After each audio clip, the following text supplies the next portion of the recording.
Борьба на поясах и верховая езда. Аударыш объединил в себе самые основные татарские национальные виды спорта. Главное помнить 4 правила. Нужно скинуть соперника с коня, при этом не касаясь его лошади. Можно дергать только за пояс наездника. Допускается пересаживаться к оппоненту. Кто упал первым, тот и проиграл.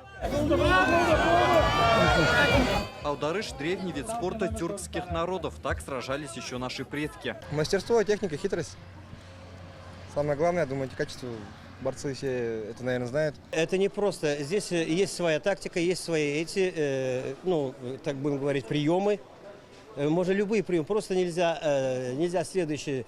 Бить лошади по лицу, соперника по лицу. На разных лошадях она проводилась, а мы проводим себя его на татарских лошадях, это состязание.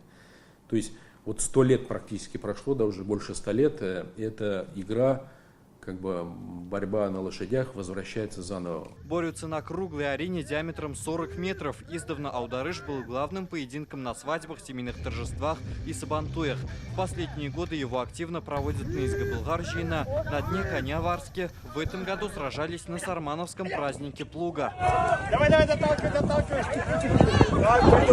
В Татарстане начали возрождать традиции аударыш 5 лет назад. В первом турнире приняли участие 6 пар наездников. В апреле этого года в Азнакаевском районе собрались 90 спортсменов. Начали путь возрождения в Лениногорском районе. Здесь находятся фермы Фарита Набиуллина. Он уже несколько лет занимается разведением лошадей татарской породы. Сейчас у него их более 300.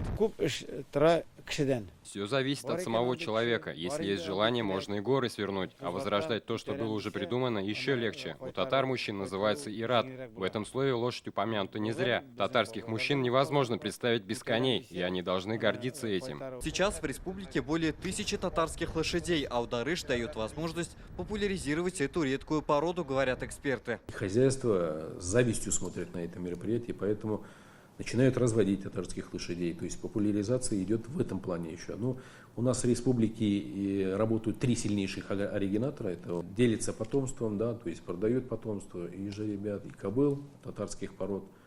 И целенаправленно у них и генетически, и научно идет работа в этой области. В Татарстане аударыш развивают в 15 районах. Это Лениногорск, Альметьевск, Сарманово, Азнакаево, Кукмар. Здесь занимаются более сотни профессиональных спортсменов. Теперь аударыш популярен в Башкортостане, Алтайской области, Казахстане и Киргизии. Ежегодно проводятся чемпионаты России и мира. Рузаль Шарипов, Рамзиль Гарипов, ТНВ, Казань.